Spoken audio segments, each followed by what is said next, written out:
Sorotan lain, Presiden Joko Widodo bercerita soal kesannya pertama kali bermalam di Istana Negara, Ibu Kota Nusantara. Jokowi menyebut dirinya tidak tidur nyenyak malam tadi. Presiden Jokowi mengaku tak nyenyak saat tidur di Istana Negara IKN.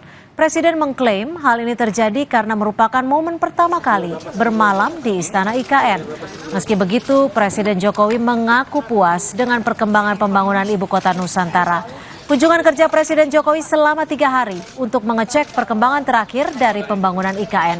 Khususnya pembangunan istana, Presiden menyebut semuanya masih dalam proses. Tadi malam saya tidur di sini.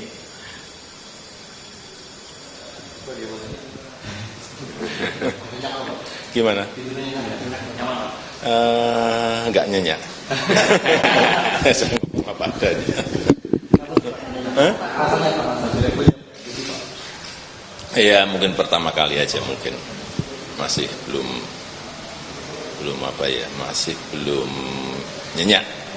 Jadi itu puas dengan progres pembangunan IKN? Ya sampai sejauh ini masih baik, sangat baik.